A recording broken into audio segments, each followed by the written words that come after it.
Hello मेरे प्यारे दोस्तों, कैसे हैं आप सभी लोग। उम्मीद है आप सभी लोग बहुत ही अच्छे होंगे, स्वस्थ होंगे, कुशल होंगे।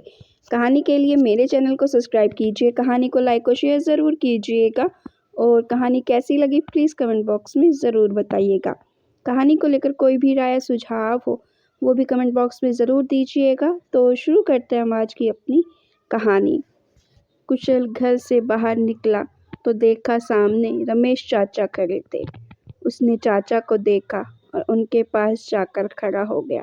कुशल, चाचा जी आज कहाँ चलना है? लेकिन रमेश चाचा बिना कुछ कहे आगे चले गए।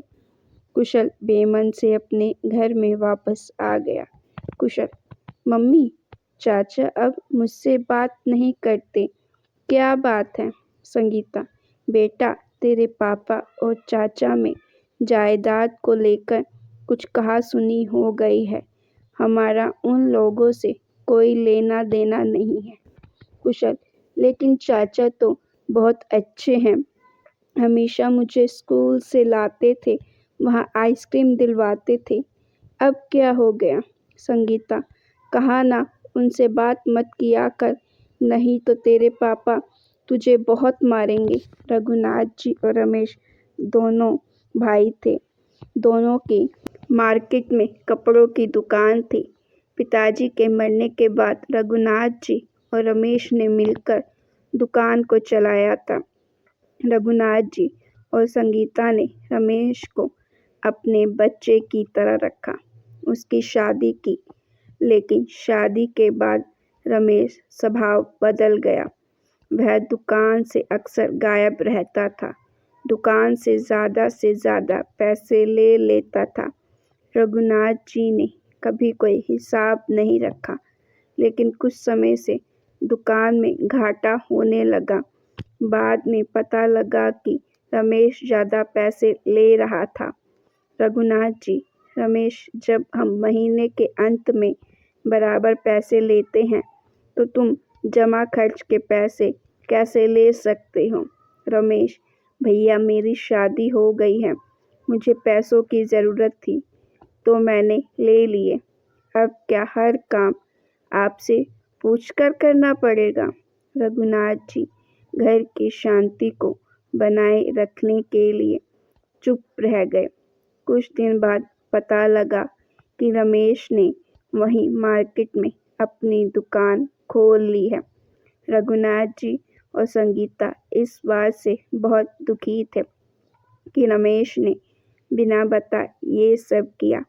रघुनाथ जी, अरे तुझे अलग दुकान खोलनी थी तो मुझे बताता, मैं खुलवा देता। क्या तूने मुझे बताना भी ज़रूरी नहीं समझा? और मैंने सुना है तूने इसके लिए कर्जा भी लिया है, चुकाएगा कहाँ से? दुकान चलने में तो समय लगेगा। रमेश, आप मेरा हिस्सा दे दीजिए, उससे मैं अपना कर्ज चुका लूँगा। अब मैं आपके साथ नहीं रहना चाहता। रघुनाथ जी को जैसे झटका लगा। उन्होंने कहा, रघुनाथ जी, तुझे हिस्सा चाहिए तो ले लेना, लेकिन ये जो तू पराये जैसा सलूक हम लोगों से कर रहा है यह ठीक नहीं है। रमेश, तो जिंदगी भर आपका गुलाम बनकर रहूं? उस दिन के बाद दोनों भाइयों में खटास आ गई। रघुनाथ जी ने किसी तरह रमेश के हिस्से की रकम उसे दे दी। वह लेकर रमेश अपनी पत्नी रमा के साथ किराए की मकान में चला गया। दोनों परिवार के बीच एक खाई सी खुद गई थी। ये बात नन्हे से कुशल को समझ नहीं आ रही थी। वह तो आज भी अपने चाचा से उसी प्यार की उम्मीद कर रहा था। एक दिन कुशल स्कूल गया, वहाँ उसकी तबीयत खराब हो गई। संगीता उसे घर लाई, उसे डॉक्टर को दिखाया गया। डॉक्टर ने अस्पताल में जाने को कह दिया। अस्पताल में जाने पर सारे टेस्ट किए तो पता लगा कुशल के पेट में इन्फेक्शन हो गया है। महीनों तक कुशल का इलाज चलता रहा। कुशल बहुत कमज़ोर हो गया था। एक दिन उसकी तबीयत ज़्यादा बिगड़ी तो उसे अस्पताल में भर्ती कराना पड़ा। रघुनाथ जी बहुत परेशान थे।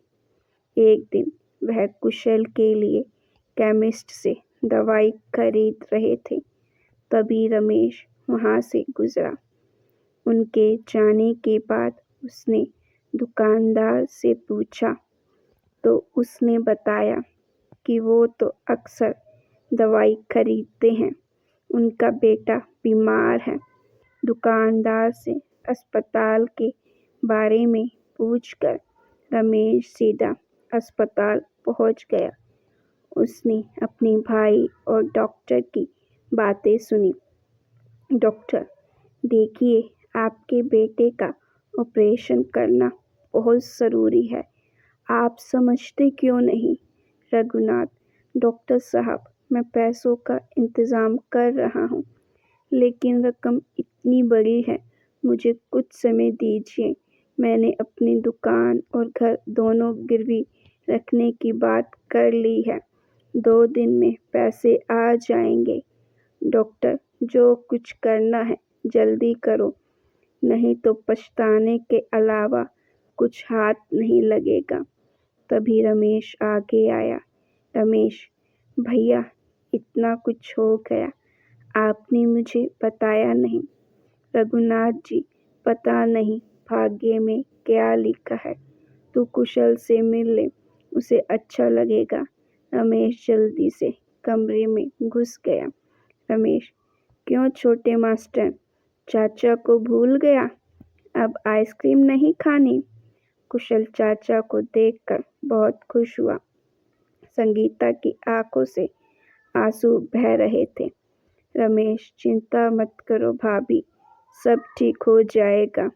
यह कहकर वह चला गया। अगले दिन सुबह डॉक्टर ने आकर बताया कि आज ही कुशल का ऑपरेशन करेंगे। रघुनाथ जी, डॉक्टर साहब, अभी तो पैसों का इंतज़ाम नहीं हो सका। डॉक्टर, क्या, लेकिन आपके पैसे तो जमा हो गए? रघुनाथ जी सोच रहे थे, तभी उनके कंधे पर किसी ने हाथ रखा। रघुनाथ जी ने पलट कर देखा तो रमेश और रमा दोनों खड़े थे। रमेश, चिंता मत करो भैया, हमारा कुशल बिल्कुल ठीक हो जाएगा। मैंने कल ही अपनी दुकान बेच दी। अभी सुबह ही पैसे मिले तो मैं रमा को लेकर यहाँ आ गया। रघुनाथ जी की आंखों से आंसू बह रहे थे। रघुनाथ जी, पगले, ये क्या किया? अब क्या करेगा बिना दुकान के? रमेश, कुछ भी कर लूँगा भैया, लेकिन अपने बेटे को तड़पते नहीं देख सकता।